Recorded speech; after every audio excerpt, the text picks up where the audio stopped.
Welcome back. We are joined today by Colonel Lawrence Wilkerson. Bienvenido de nuevo. Hoy nos acompaña el coronel Lawrence Wilkerson, ex jefe de gabinete del secretario de Estado de Estados Unidos. Gracias por volver a estar con nosotros. Tenía muchas ganas de conocer su opinión sobre lo que está ocurriendo en Irán. Pero antes, usted envió un mensaje a un periódico el primer día de la guerra, en el que decía que la evolución de este conflicto depende de muchos factores: las acciones de Rusia y China, la escasez de municiones vitales, la resistencia de los iraníes, las acciones de otros actores sobre el terreno y el impacto en las instalaciones energéticas.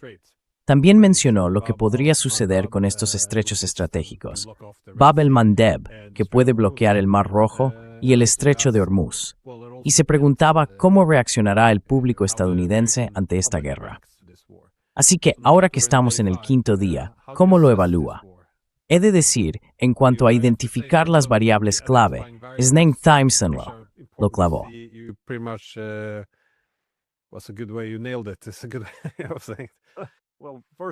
Bueno, ante todo tengo que decir que también he desarrollado algunas variables nuevas, además de esas. Pero me has presentado como el jefe de gabinete del secretario de Estado. Oh no, perdón, quería decir que sí.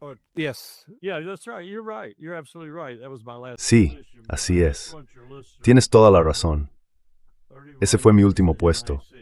Pero solo quiero que tus oyentes sepan que pasé 31 años en las Fuerzas Armadas de Estados Unidos, gran parte de ese tiempo como planificador militar, planificando guerras, especialmente en el mayor mando unificado de entonces, el Mando del Pacífico de Estados Unidos, que enviaba fuerzas al mando central.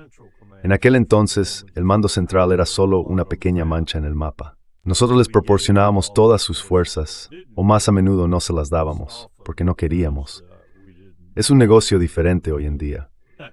Ha crecido hasta convertirse posiblemente en el mando más poderoso del plan de mando unificado.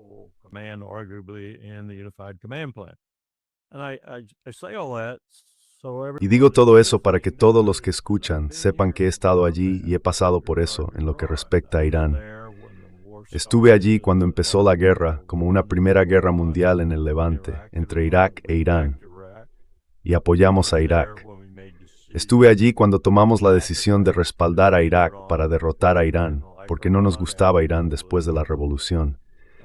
Estuve allí cuando se enfrentaron a Irak y estaban a punto de marchar sobre Bagdad. Y entonces entramos nosotros mismos en la guerra con buques de combate en el estrecho de Hormuz, uno de los cuales fue alcanzado por una mina y casi lo perdimos. Otro regresó a duras penas después de que Saddam Hussein le disparara 2 misiles Exocet y lo alcanzara. Y el Bridgeton, un petrolero, fue alcanzado. El capitán estaba muy enfadado con nosotros, y así sucesivamente.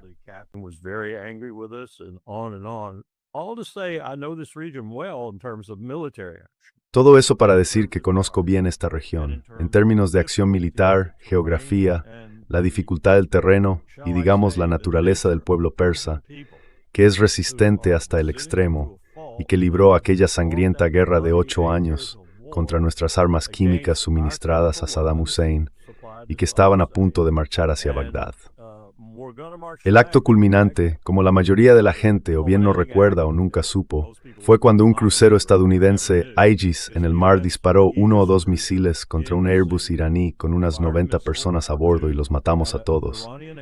Fue entonces cuando el ayatolá dijo: tiro la toalla, acepto una resolución de la ONU sobre cómo poner fin a este conflicto, porque tampoco puedo luchar contra el imperio.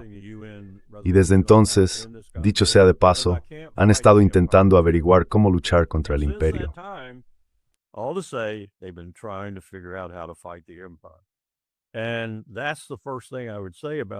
Y eso es lo primero que diría sobre la naturaleza de este conflicto. Si has leído a Clausewitz, sabes que lo único que necesitas hacer cada vez que te planteas usar el poder militar para convertir la política en violencia es comprender la naturaleza de aquello en lo que te estás metiendo, la naturaleza del conflicto. Nosotros no lo hacemos. Cada declaración de Marco Rubio, cada declaración de Pete Hegseth, cada declaración de Donald Trump, de hecho, cada declaración de la administración, incluida esa portavoz rubia, me ha indicado que no entienden la naturaleza de este conflicto. El factor principal es que nos enfrentamos a un pueblo con 3.000 años de historia, 90 millones de habitantes, un 53% persa, que tiene muchos problemas, pero que se sellará a sí mismo en su propia perdición, con tal de causarnos un dolor de cabeza verdaderamente atroz.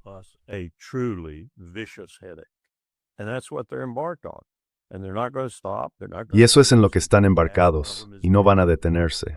No van a cesar hasta que el último de ellos esté muerto. Podemos eliminar a todos los kurdos que queramos, intentar contratarlos para que luchen por nosotros y por otros en la región.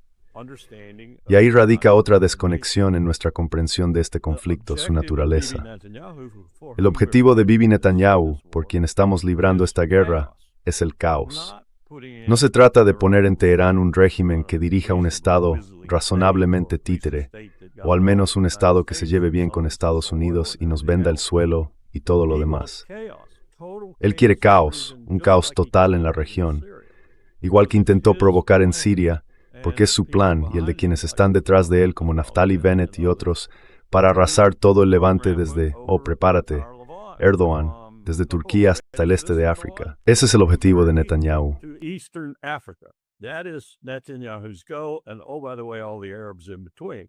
Y por cierto, todos los árabes que hay en medio, eso es lo que él persigue. No pienses que cuando muera o vaya a la cárcel o lo que sea, todo se detendrá ahí, porque ellos seguirán haciéndolo. Turquía en este momento debe preocuparse, por ejemplo, por los activos de inteligencia del Mossad y otros recursos también, que están operando en Chipre y en el sur de Grecia, preparando el campo de batalla, por así decirlo, para cuando marchen sobre Turquía. Así que la naturaleza de este conflicto, que no abordé necesariamente en mi respuesta anterior que citaste, es que tiene todo el potencial no solo de volverse regional, sino de hacerse global, de conectarse, por ejemplo, con Ucrania, con nuestros esfuerzos en Georgia, en Armenia y Azerbaiyán, y a lo largo del borde sur del antiguo bloque soviético, para desestabilizar Rusia y, en última instancia, apuntar una flecha al corazón de China.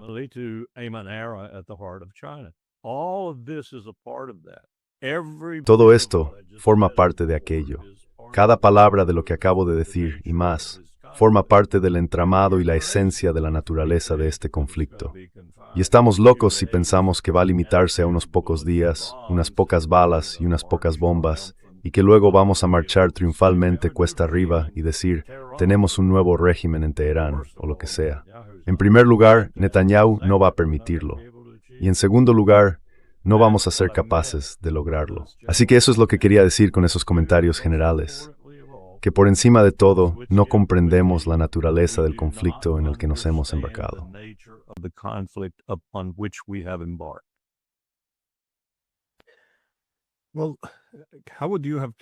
Bueno, ¿cómo lo habrías planeado tú? Quiero decir, no que lo aprobaras, pero sí, de nuevo, basándote en tus anteriores cargos en el gobierno de Estados Unidos, ¿cómo llevarías a cabo un ataque así, si ese fuera realmente el objetivo? ¿Y cuáles serían los principales riesgos, supongo? ¿Dónde estarían tus preocupaciones?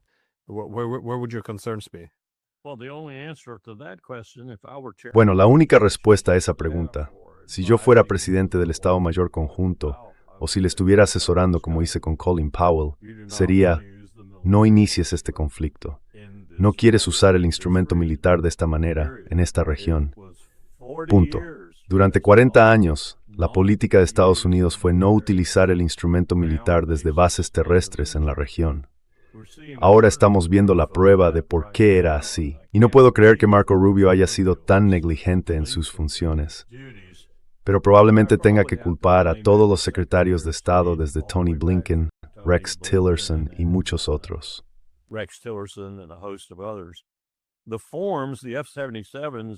Los formularios, los F-77, los formularios de operaciones de evacuación de no combatientes, te indican dónde está todo el mundo en tu embajada. Cada estadounidense, cada ciudadano estadounidense, tienes que tener su nombre, número de teléfono, pasaporte, todos esos datos. Los guardas para poder evacuarlos. Nosotros no lo hicimos. No lo hicimos. Y te diré por qué. Probablemente no lo hicimos. Si no fue simplemente una estupidez monumental por parte de Marco Rubio, porque no queríamos dar una advertencia.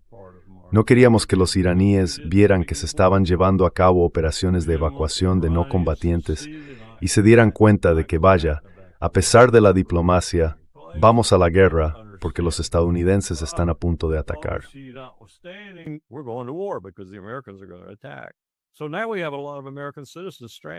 Así que ahora tenemos a muchos ciudadanos estadounidenses varados y es muy difícil sacarlos porque los aeropuertos han sido cerrados. No se puede volar hacia allí, no se puede sacarlos. Así que podríamos tener algunas bajas civiles antes de que esto termine. Y responsabilizo directamente al secretario de Estado por un trabajo incompetente, concentrándose demasiado en otras cosas en lugar de en sus verdaderas responsabilidades. Dicho todo esto, yo no empezaría. El instrumento militar no es el adecuado para usar en el Levante, punto. Ese es mi consejo para usted, señor presidente. Por favor, bajo la nueva ley, la ley Goldwater-Nichols, la ley de reorganización del Departamento de Defensa de 1985, tengo el mismo poder que usted para asesorar al presidente. Entonces, ¿viene conmigo a la Casa Blanca?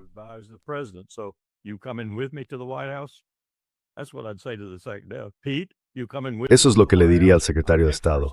Pete, ¿vienes conmigo a la Casa Blanca? Estoy ejerciendo mi derecho según la ley Goldwater-Nichols. Voy a asesorar al presidente. ¿Vienes conmigo? Si no vienes, me da igual, porque voy a decirle que no lo haga. Por lo visto, Kane lo intentó. El jefe del Estado Mayor Conjunto trató de presentar algunas objeciones. Me han dicho que se basaban en la falta de ciertas municiones, especialmente misiles de defensa aérea, en el peligro que corren los buques de superficie en la región, dada la increíble cantidad de misiles que posee Irán, y en otras cuestiones similares. Pero no creo que estuviera muy contento con la idea de usar las Fuerzas Armadas de esa manera.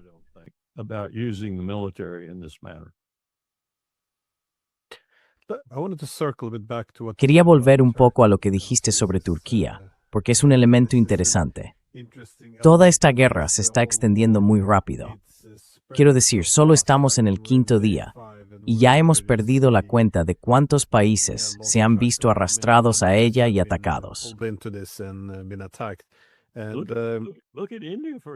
Mira a la India, por ejemplo. No tienen 25 días de margen. Tienen que recaudar unos $15,000 millones de inmediato solo para hacer frente a los precios del petróleo tal como están ahora, y van a subir aún más.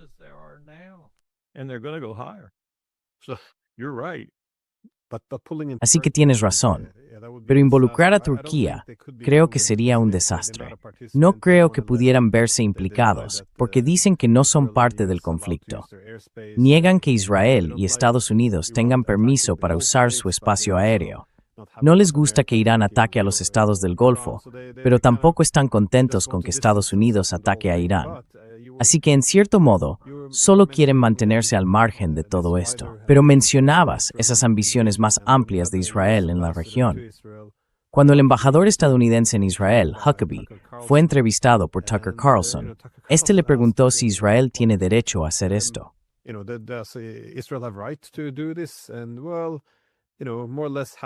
Y bueno, ya sabes, más o menos la mitad de Oriente Medio, si pueden quedárselo, deberían hacerlo. Ese era más o menos el mensaje, porque Dios se lo dio, o algo por el estilo. Ya sabes, esto sin duda debe de sorprender a la región. Y como decías, con Turquía también está intentando reposicionarse en el mundo. Una vez más, Estados Unidos no es el único actor en juego, es un mundo multipolar. Quieren diversificarse, no quieren unirse a ningún grupo antiestadounidense. Pero, por otro lado, también tienen que velar por sus propios intereses nacionales. Entonces, ¿cómo lo ves? ¿Ves alguna vía por la que Turquía pueda verse arrastrada de algún modo a este lío?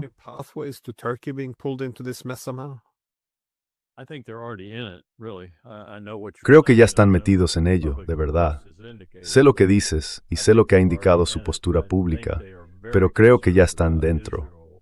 Les preocupa mucho que Israel esté agitando a los kurdos y armándolos, lo cual está ocurriendo, creo, para luchar contra Irán, y que luego esa batalla se vuelva en su contra, porque a Erdogan no le gusta que ningún grupo kurdo esté armado hasta los dientes, como aparentemente está haciendo Israel con esta gente. Así que creo que ya lo están vigilando muy de cerca.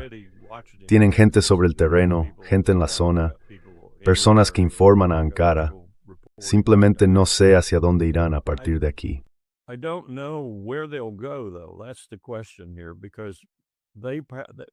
Esa es la cuestión aquí, porque aparentemente Erdogan y Netanyahu tuvieron una reunión que, según me han dicho, fue realmente puro Netanyahu, convenciendo a Erdogan de que su futuro residía en la ingeniosidad capitalista, la energía, la exuberancia, el talento y demás de los judíos en Israel. Quiero decir, Netanyahu es muy explícito al respecto, especialmente cuando habla con otros líderes. Únete a mí y dominaremos el Mediterráneo, y mucho más que eso. Únete a mí y tendrás acceso al más alto nivel de talento tecnológico, al más alto nivelidades en inteligencia artificial. Y no creas ni por un momento que el imperio es eso. Lo somos nosotros. Lo somos nosotros. Así que alíate conmigo y estarás a la vanguardia del nuevo mundo mediterráneo, liderado por Israel y por ti.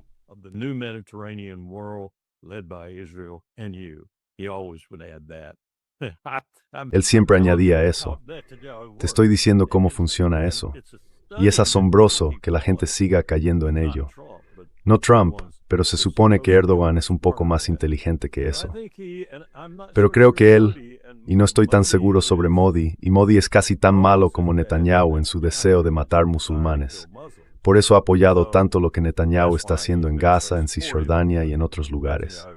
Pero a Modi también le espera una sorpresa, como ya insinué en mis comentarios preliminares. India no sabe qué va a hacer ahora. El 60% de su petróleo pasa por el estrecho de Hormuz, 60%. China solo tiene alrededor del 21%. Y ya solo tienen reservas para 25 días. El precio del West Texas Intermediate y del Brent Crude, los referentes, ya está subiendo.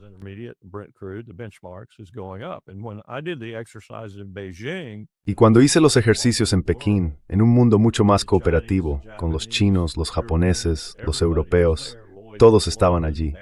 Lloyds de Londres, Marad, la mayoría de los transportistas estaban presentes, observando y analizando.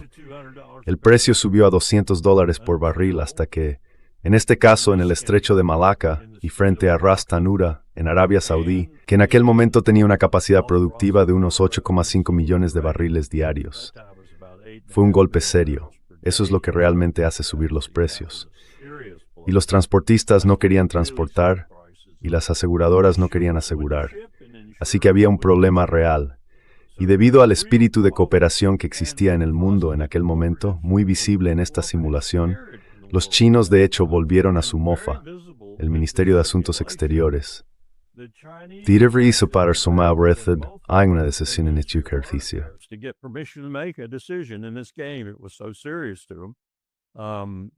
Para ellos era algo muy serio. Chas Freeman estaba allí, y ya sabes, habla chino, con educación y fluidez. Ellos no lo sabían, así que Chas estaba sentado, escuchando todo lo que decían y entendiéndolo. En un desayuno posterior, cuando reveló que lo hacía, se quedaron bastante sorprendidos y revisaron sus notas para ver qué habían dicho. Todo esto para decir que llegamos a acuerdos sobre el traslado de petróleo por todo el mundo. Desviamos petróleo de China hacia Corea, de Alaska hacia Rusia. Movimos petróleo porque era algo muy serio. Es la única mercancía en la faz de la Tierra que todos los estados existentes necesitan. Y lo descubrimos en ese juego. Como dije, el precio superó los $200 antes de que termináramos.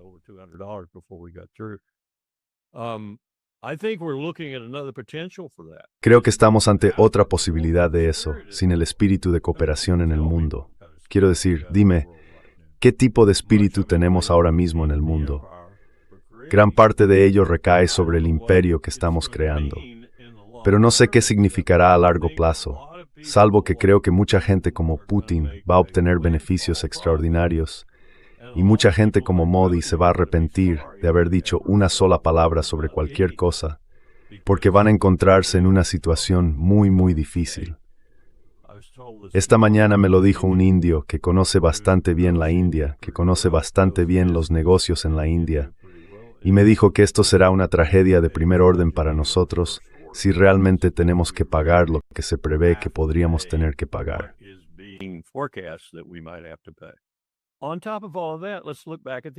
Además de todo eso, echemos un vistazo al imperio. Trump hizo una promesa.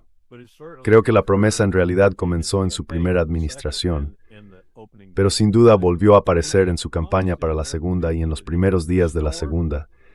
Hizo una promesa al pueblo estadounidense de que restauraría y llenaría la reserva estratégica, 500,000 millones de galones, creo. Sí, tienen que ser miles de millones. Esa es la cifra que el aparato de seguridad considera esencial. Ahora mismo estamos en 415. No puso ni un céntimo ahí. No puso ni un galón ahí. Así que estamos en una situación en la que quizá tengamos que aumentar la producción, quizá tengamos que hacer todo tipo de cosas para conseguir lo que necesitamos. Y va a costar mucho.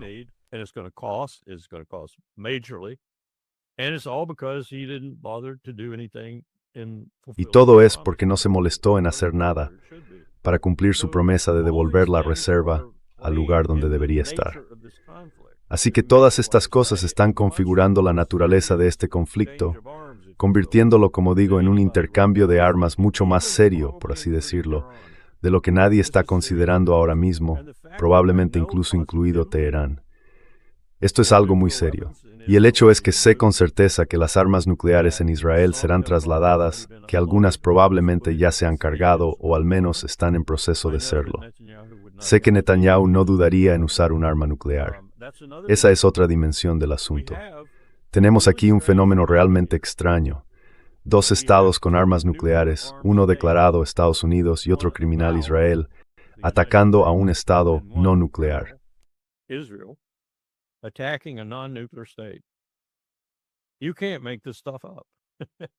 No te lo puedes inventar. Esto es extraordinario, lo que hemos hecho. Estamos mostrando a Irán que cometieron un enorme error. Deberían haber construido un arma nuclear y entonces estarían en la posición de Corea del Norte. Podrían ser unos parias, pero estarían a salvo y no estarían siendo golpeados con bombas y misiles. Pero tengo otra pregunta para mis colegas militares. ¿Cómo vais a ganar este intercambio de armamento moderno en el que os formasteis? En gran medida, o deberíais haberlo hecho, desde que comenzó la operación militar especial en Ucrania. ¿Cómo vais a hacerlo cuando no tenéis las municiones? Por todo lo que oigo, Irán sí las tiene, y no estáis desgastando lo que Irán posee con la suficiente rapidez como para compensar la escasez de misiles que tenéis. E Irán está actuando con mucho cuidado.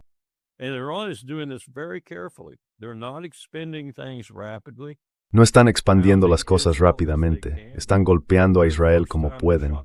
La primera vez que dispararon algo allí sin que Israel lo supiera, fue solo un pequeño dron, y mataron a unas 22 personas, hirieron a 60, 6 desaparecieron, sea cuales fueran las cifras exactas.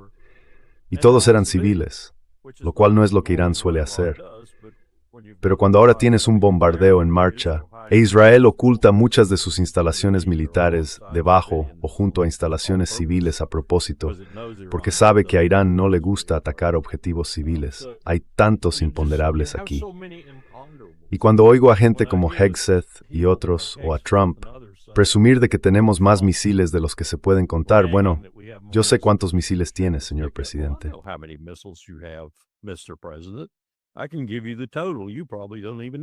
Puedo darte el total. Probablemente ni siquiera sabes cuál es el total. También puedo decirte que cuando atacaron Bahrein, y Bahrein en realidad lo celebró, por ejemplo, celebró que hubieran atacado Bahrein, el cuartel general de la Quinta Flota, también destruyeron, al parecer, según me han informado con bastante fiabilidad, el aparato de carga del lanzador vertical de misiles, la grúa y todo lo necesario para cargar los lanzadores verticales. Es un proceso muy complicado, cargar esos misiles de lanzamiento vertical en esos buques de combate. Así que ahora tienen que ir hasta Diego García, lo cual es un viaje bastante largo de ida y vuelta. Están ocurriendo todo tipo de cosas en este momento que me llevan a creer que no solo no entendemos la naturaleza del conflicto, sino que simplemente no comprendemos nuestra capacidad para librarlo.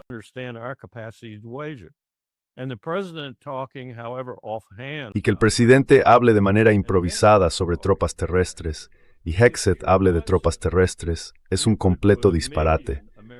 Podrías enviar 1 millón de soldados estadounidenses a Irán y desaparecerían en 5 años. O estarían todos muertos, prisioneros o perdidos en algún lugar.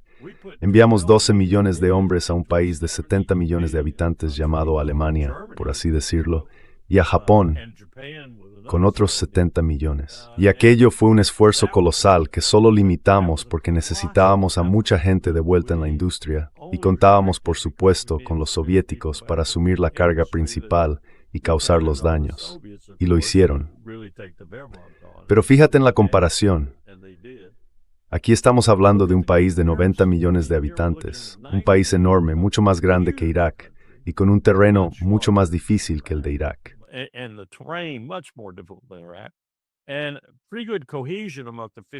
Y una cohesión bastante buena entre el 53% que son persas, sino la mayoría del resto de ellos, especialmente después de lo que hicimos, como bombardear la escuela y matar a los niños. No hay mejor manera de unir a una población en tu contra. Y en ese sentido, matar al líder religioso que no se escondía, que no estaba en un búnker, estaba en su oficina, en su casa, porque estaba dispuesto a ser martirizado. Y fue martirizado, y será recordado como un mártir. Probablemente haya hecho más por unir a las dos principales sectas del Islam que cualquier otra cosa en mucho tiempo. Así que la naturaleza de este conflicto va a devorarnos. Y ellos, Hegseth, Rubio, Trump, no tienen ni idea de ello.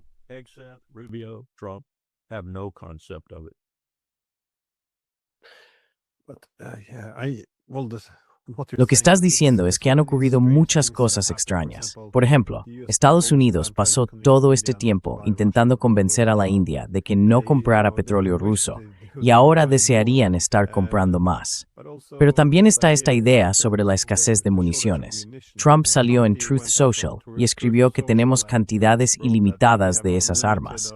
Y luego, ese mismo día, empezaron a dar marcha atrás, al menos discutiendo el envío de los misiles THAAD y los Patriots desde Corea del Sur al teatro de guerra contra Irán. Así que ya sabes, todo lo que dice es simplemente un disparate. No tiene validez.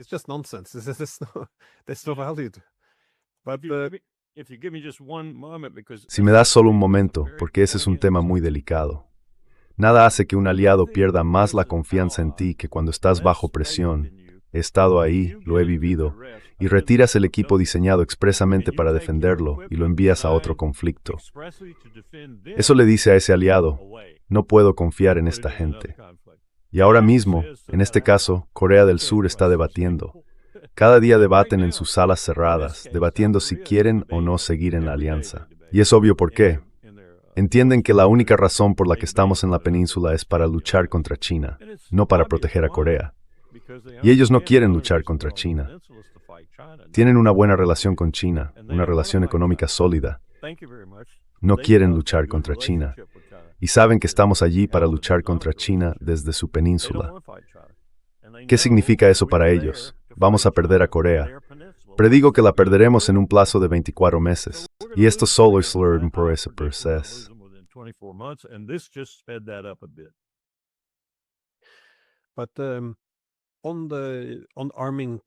Pero en cuanto a armar a los grupos kurdos, esto es algo que Estados Unidos está debatiendo seriamente ahora. De nuevo, las repercusiones son enormes. Es un tema importante porque, ante todo, ¿qué significaría esto para la relación entre Estados Unidos y Turquía? Si hay algo que pueda alejar aún más a los turcos, es empezar a reforzar a los grupos kurdos. Pero esto ya se ha hecho antes. En 1991, el presidente Bush animó a los iraquíes a levantarse contra Saddam Hussein y fueron, ya sabes, abandonados a su suerte y masacrados. También en Siria, los kurdos fueron utilizados de nuevo contra Assad y luego abandonados. Así que no estoy seguro de hasta qué punto conoces a los grupos kurdos en Irán o hasta qué punto podrían conseguir que se unieran como soldados en primera línea.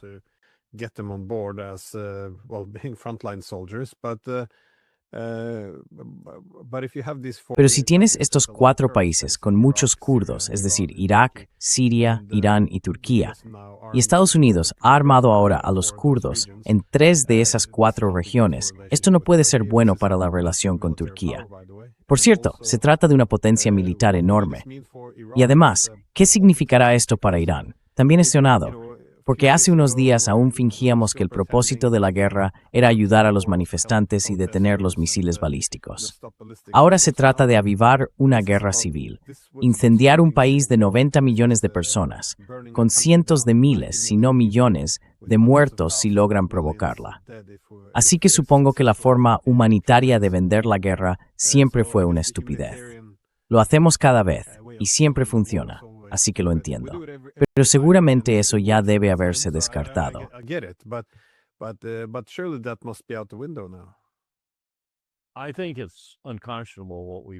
Creo que lo que hemos hecho es inadmisible. ¿Y qué hay de nuevo?, me dice la gente. Me preguntan por correo electrónico. ¿Qué hay de nuevo, Larry? Tú estuviste allí.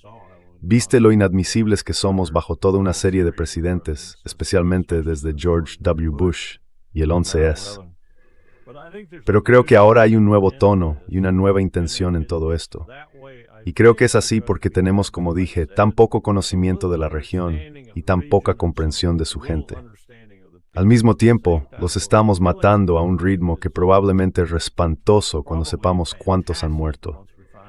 Ya estoy oyendo cifras de 150 o 1000 o lo que sea en Irán.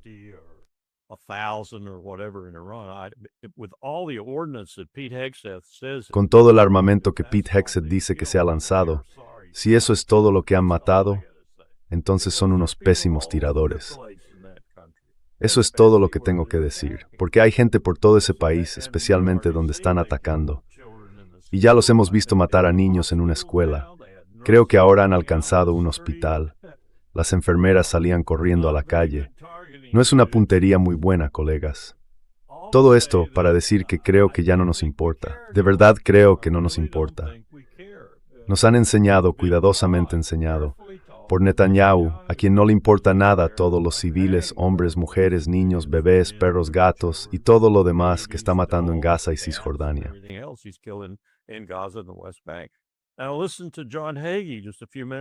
Ahora, escucha a John Hagee hace apenas unos minutos, justo antes de que yo saliera contigo, el líder de Cristianos Unidos por Israel.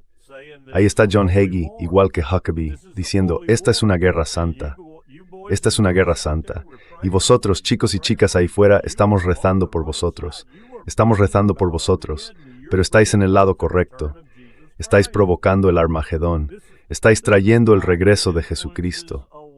Este es un tipo que influye en muchos estadounidenses con su predicación sobre estar del lado de Israel, como demostró Huckabee en esa entrevista traidora que dio.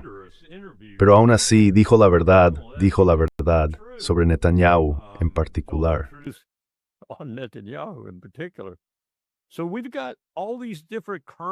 Así que ahora mismo tenemos todas estas corrientes diferentes en marcha.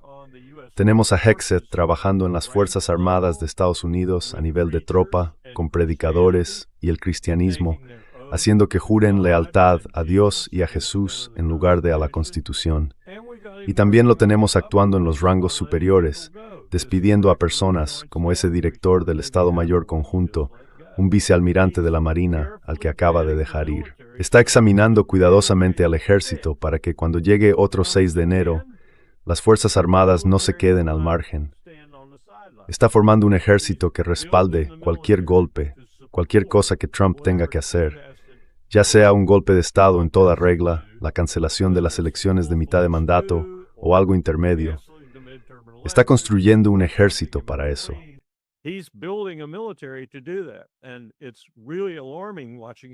Y es realmente alarmante verlo hacer eso. Este es un ejemplo perfecto de por qué, una vez que descubramos hasta qué punto estamos profundamente implicados, tendremos que retirarnos o redoblar esfuerzos. Y no podemos redoblar esfuerzos porque no tenemos los hombres y mujeres necesarios en términos de fuerzas terrestres.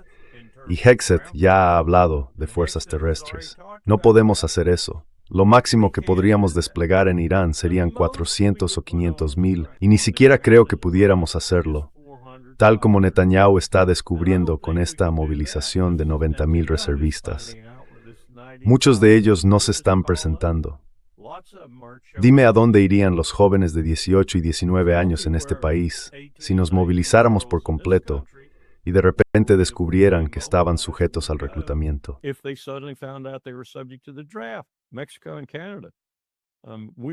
México y Canadá.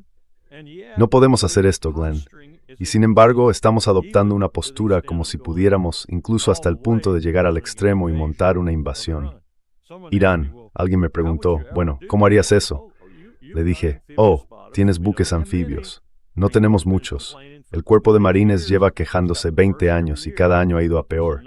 Pero hay suficientes, si los juntamos todos, incluso los que están averiados, y los enviamos allí, y ponemos a los marines, incluso a los que están averiados, en esos buques, probablemente podríamos en algún lugar cerca de Bandar Abbas o en algún punto de la costa sur desembarcar una fuerza. Sería aniquilada. En 6 meses desaparecería. Así estamos, y es absurdo.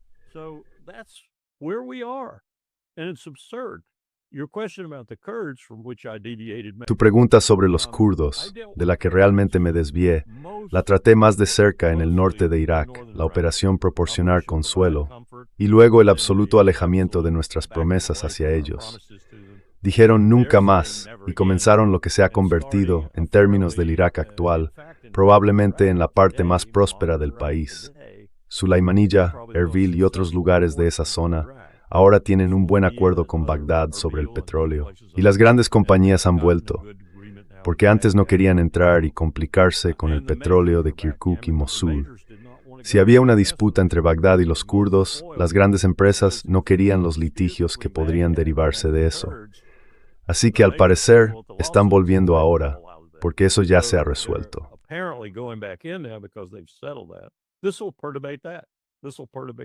Esto alterará aquello. Esto perturbará ese asunto principal. Así que esos son los kurdos iraquíes que habían llegado a un modus vivendi con Turquía.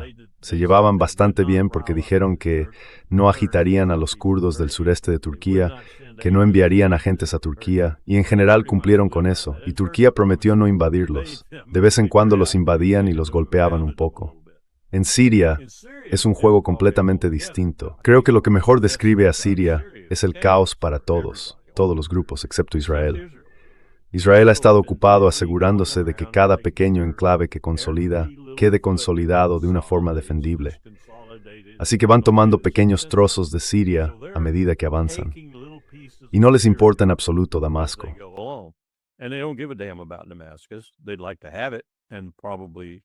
Les gustaría tenerlo y probablemente lo codicien mucho, pero ahora mismo no les importa en absoluto. En cuanto a los kurdos, donde se superponen en Irán y Siria, creo que ese es el grupo más peligroso en este momento, porque no han pasado por el mismo proceso de aprendizaje, por limitado que fuera, que los kurdos del norte de Irak. Así que es probable que intenten algo simplemente porque tienen armas y son libres, o lo que sea. Pero no creo que tengan mucho éxito, porque pienso que los iraníes ya tienen ese tipo de cosas en mente. Una de las razones por las que consiguieron los helicópteros de Rusia, el último envío de equipos importantes procedente de Rusia, fueron helicópteros de ataque.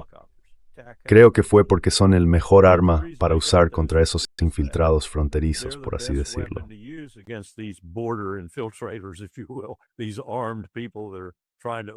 Estas personas armadas que intentan derrocar la República iraní provienen de lugares situados en la parte norte del Golfo Pérsico y hacia Azerbaiyán y Armenia. Lo mejor es enfrentarse a ellas utilizando helicópteros, así que creo que para eso consiguieron los helicópteros. Lo anticiparon y dijeron, de acuerdo, adelante. Eso además del SAS. También querían enfrentarse al SAS británico con estos helicópteros, porque la guerra en la última década más o menos ha demostrado que esa es la mejor manera de combatir fuerzas irregulares como esas, guerrillas que en realidad trabajan para un Estado. Así que creo que los iraníes han pensado bien todo esto. De verdad lo creo que lo han pensado bien. Sin duda habrá algunas sorpresas para ellos, pero de todos los contendientes en este conflicto, son los que más y mejor lo han reflexionado.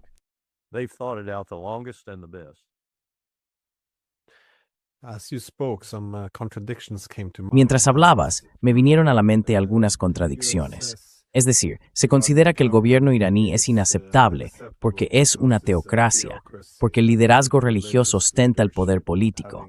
Pero, al mismo tiempo, tenemos al embajador estadounidense Huckabee diciendo que Israel debería controlar la mitad de Oriente Medio, porque Dios se la dio.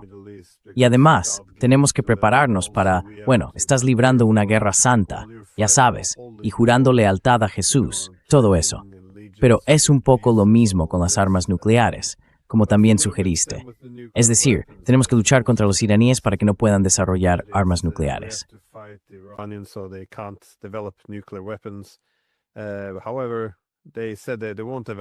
Sin embargo, dijeron que no desarrollarán armas nucleares. Nuestra inteligencia afirma que no están desarrollando armas nucleares. Firmaron el Tratado de No Proliferación. Acordaron el Chotzo con inspecciones adicionales para garantizar la transparencia, permitiendo la entrada del OE. Y están haciendo todo esto mientras una potencia nuclear ilegal, Israel, que no firmó el Tratado de No Proliferación y adquirió armas nucleares, exige que Irán se desarme de unas armas nucleares que no tiene, o que detenga un programa nuclear que no tiene, un programa de armas nucleares. Es muy extraño ver estas contradicciones. Pero añadamos un aspecto más a esta rareza. Trump destruyó ese programa, ¿recuerdas? Con los B-2. Oh, sí, está arrasado. Y además, en los comunicados de prensa de la Casa Blanca, cualquiera que diga que no está arrasado está difundiendo noticias falsas. Ahora, por otro lado, es muy extraño. No creo que hayan pensado bien las narrativas todavía. Vi a Rubio hablando con un periodista. Estaba diciendo que, esta fue una guerra justificada. Teníamos derecho a atacar porque la amenaza era inminente. Entonces, ¿por qué atacaría Irán? Israel atacaría a Irán, y cuando eso ocurriera, Irán probablemente nos atacaría a nosotros. Así que eso la hacía inminente. Ahora es legítimo. Y luego dijeron, vale, entonces Israel la empezó, nos arrastraron a nosotros. No, eso no es lo que dije. Es prácticamente lo que dijo. No tienen la historia clara.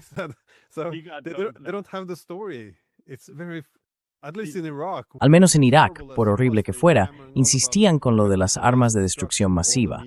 Todos los medios repetían los mismos argumentos. Había una narrativa establecida. Cuando eso no se sostuvo, ya sabes, tenían la opción de recurrir a, estamos difundiendo la democracia. Pero aquí en realidad hay narrativas contradictorias. Es como, tenemos que ayudar a los iraníes, merecen libertad y paz frente a un gobierno brutal. Y al mismo tiempo, estamos bombardeando el aeropuerto, los hospitales, las escuelas, las viviendas civiles. Quiero decir, es que, y para colmo, incluso el presidente de la Cámara, Mike Johnson, salió y dio un discurso diciendo que Irán empezó esta guerra.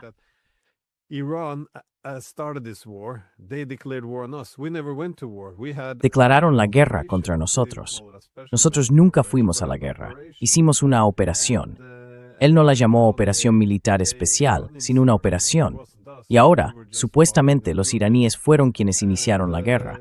No fuimos nosotros, solo bombardeamos un poco. También señalaba que lo que hicieron es imperdonable. Atacaron embajadas estadounidenses en Arabia Saudí y todo eso. Eso es territorio soberano. Pero vosotros bombardeasteis sus escuelas, sus hospitales, y eso también es territorio soberano. Deberías ver esto, es un discurso de locos. Es el mismo tipo de contradicciones y la incapacidad de construir un relato coherente en torno al cual todos puedan unirse. No hay nada ahí.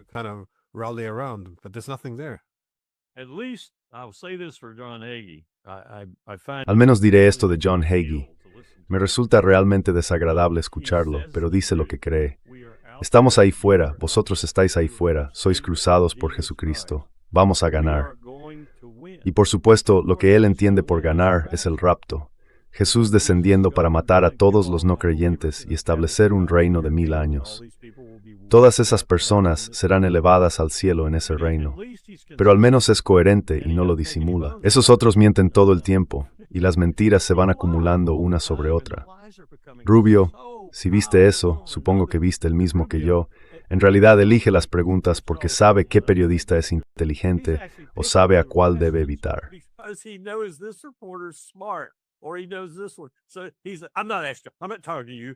Entonces él va y dice, no estoy preguntando, no estoy hablando contigo. Se quedó tan desconcertado que pensé que iba a perder los estribos allí mismo. Ojalá lo hubiera hecho. No conseguimos mantener una narrativa coherente, no solo entre gente como Hegseth, Rubio, Trump, cualquiera que hable, esa boba que habla en nombre de la administración. No solo eso es incoherente, sino que los propios individuos son incoherentes de una hora a otra y de un día para otro. Pero ¿quién demonios en Estados Unidos podría entender algo de lo que Trump intenta realmente conseguir? Y creo que por eso se están viendo encuestas que muestran que menos del 29 o 28% de los estadounidenses apoyan esto.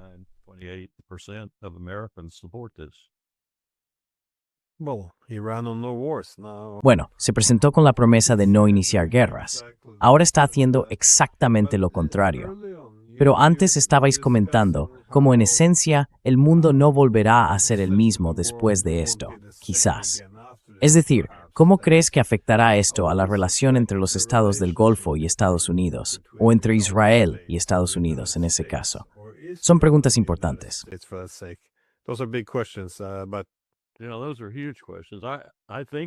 Sí, esas son preguntas enormes. Creo que probablemente haya que empezar por cuánto de todo esto. En las últimas 48 horas varios oyentes me han reprochado no haber expuesto mis ideas al respecto. Ni siquiera estoy seguro de cuáles son. Hay gente que cree, y algunos de ellos están en posición de saber más que yo, que todo esto tiene que ver con China y, en segundo lugar, con Rusia. Que lo que vimos fue una vía de oportunidad, por así decirlo, que podíamos disfrazar con cosas como el programa nuclear de Irán, los misiles balísticos y todo lo demás que en realidad no nos importa. Lo que en realidad intentamos hacer es perjudicar a China y de paso a Rusia. Y citan como prueba evidente de ello la pregunta, ¿qué hicieron Rusia y China?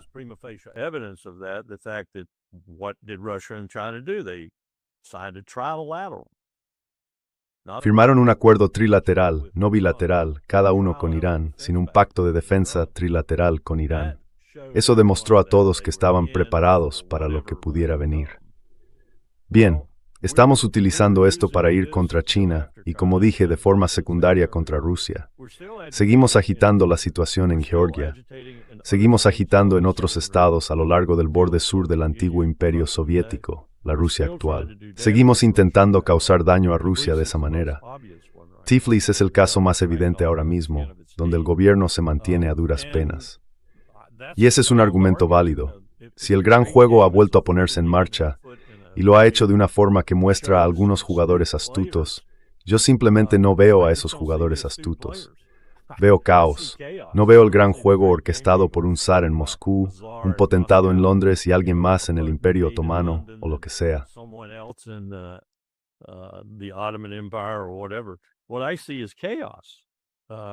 Lo que veo es caos, y veo que China y Rusia, en última instancia, se benefician de ese caos.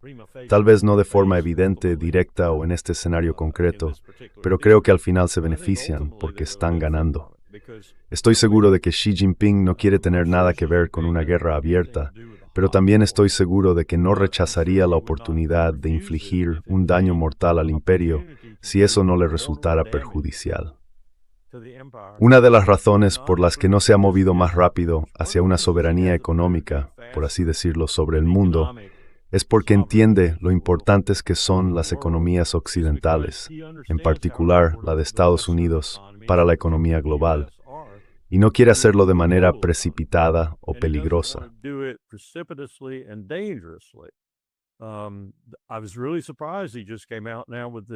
Me sorprendió mucho que ahora haya salido con el nuevo mandato de que el renminbi va a reemplazar al dólar.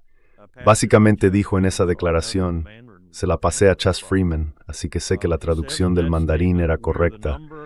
Somos la segunda economía del mundo. Creo que no está presumiendo en absoluto. Industrialmente, el capitalismo chino, tecnológicamente, militarmente y demás, creo que son los primeros. El único ámbito en el que no son predominantes es el financiero. Y luego continúa con la declaración clave, la única manera en que podemos hacerlo. No quería hacerlo. Deng Xiaoping debe de estar revolviéndose en su tumba mientras digo esto. No quería hacerlo porque sé lo debilitante que es.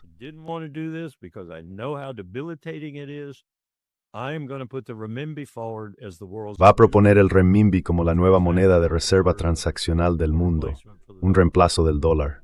Lo dijo por escrito. Así que eso significa que ahora está preparado para la lucha, listo para terminarla. Pero no creo que quiera acabarla con sangre, con bombas y misiles, o quizá incluso con armas nucleares. Creo que quiere terminarla de forma indirecta, por así decirlo, con una buena dosis de estrategia al estilo de Sun Tzu. Pero yo no me arriesgaría con él. No lo haría. Y si se da cuenta de que esto no es solo un intento de bloquear su iniciativa de la franja y la ruta en el suroeste, y el esfuerzo por construir una nueva ruta comercial a lo largo del Golfo y hacia el corazón de Rusia, si se da cuenta de que esto realmente va dirigido contra él, pondrá todo su peso en este conflicto y lo terminará muy pronto.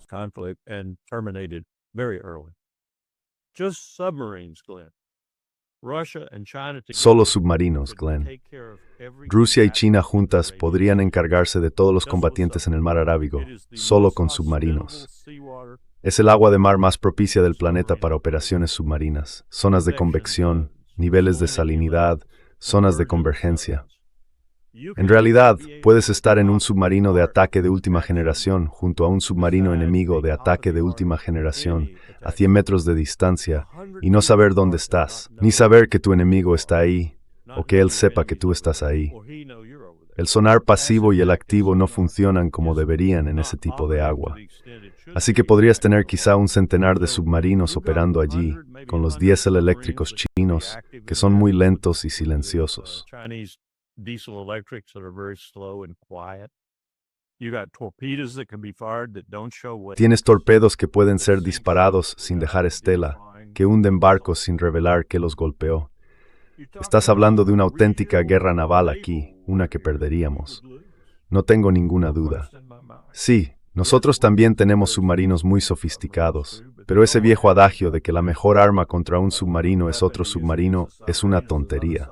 Los submarinos son el arma más letal sobre la faz de la Tierra, y siguen siéndolo. Lo fueron en la Segunda Guerra Mundial, y lo son ahora. Sufrimos muchas bajas en el Pacífico porque Chester Nimitz, Doug MacArthur e incluso Franklin Roosevelt no entendieron eso, ni tampoco el almirante Stark ni el almirante King.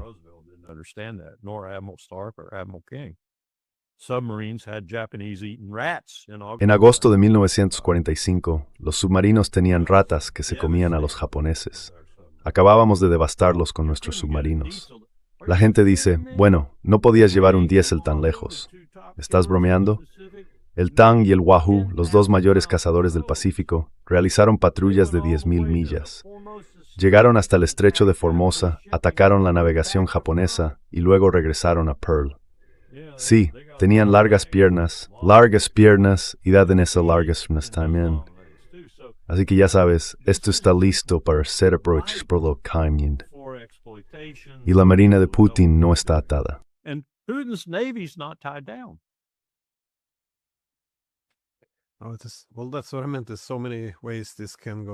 Bueno, eso es lo que quería decir. Hay tantas formas en que esto puede salir terriblemente mal. Y si estás sentado en Moscú o Pekín y ves la posibilidad de que Estados Unidos elimine la pieza iraní en este enorme tablero de ajedrez euroasiático, sería un desastre. Así que también es una oportunidad para reequilibrar, en esencia, las ambiciones hegemónicas. Muy parecido a cómo los chinos vieron la guerra en Ucrania. Saben que si la OTAN lograra eliminar a Rusia, ellos serían los siguientes. Así que no, creo que puede salir mal. ¿Ves alguna implicación más amplia aquí en cuanto a que China desafía al dólar? No pueden vivir con esto. Pero Ucrania seguramente también se están quedando sin armas. Zelensky no parece muy contento últimamente. Está intentando intercambiar algunas, conseguir más sistemas Patriot ofreciendo drones, pero eso no está ocurriendo. Entonces, ¿ves que otras partes del mundo se ven afectadas por el ataque a Irán?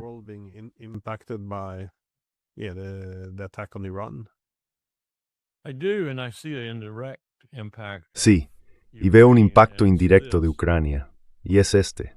Sabes, en 1865, justo después de que la mayoría de los observadores en nuestros campos de batalla de la guerra civil regresaran a Europa, habían estado en Cold Harbor, en Antietam, en Gettysburg y luego otra vez en Cold Harbor y en unas cuantas batallas más al final de la guerra, sus mensajes de vuelta a Europa decían «cuidado» a sus ministerios de Asuntos Exteriores y a sus líderes. Cuidado. Este es un ejército de 1 millón de hombres, endurecido en combate. Los hemos visto en el campo de batalla. Irán a por vosotros después. Por supuesto, para 1866 ya habíamos desmovilizado en gran medida y enviado a unos pocos soldados a las praderas para luchar contra los indios, los nativos americanos. Eso fue todo. Pero estaban asustados. Estaban muy asustados. Rusia tiene hoy ese tipo de ejército, el más curtido en combate, bien entrenado y experienciado.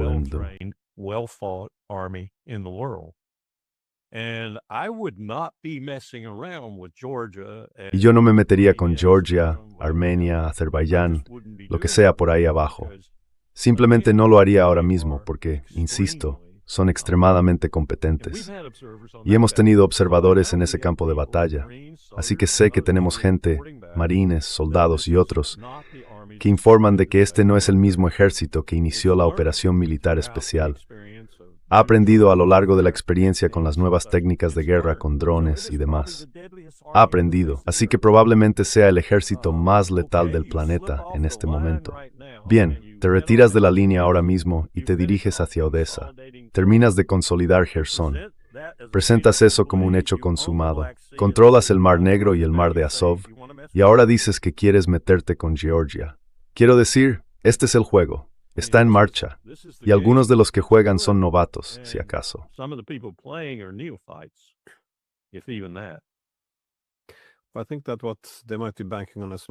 Creo que en lo que también podrían estar confiando es en que cualquier acuerdo de paz menor no solo corre el riesgo de dar una pausa temporal para que la OTAN rearme a Ucrania y vuelva a empezar más adelante, sino que además, si la victoria es limitada, el mismo problema podría manifestarse en otros lugares.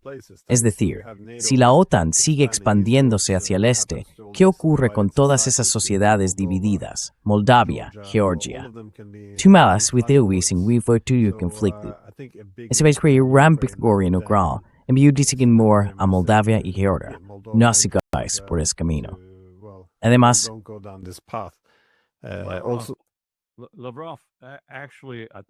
Lavrov, en realidad, creo que fue Ray McGovern o Larry Johnson, alguien así que me lo contó, se reunió con Lavrov cuando estuvieron allí. Él dijo literalmente, la preocupación es la OTAN. La preocupación es que la OTAN se expanda hacia el este, y donde quiera que se mueva, la detendremos. Y este es el ejemplo más evidente justo aquí, la operación militar especial. Pero tenéis que entender cuál es nuestra preocupación, ni un paso más.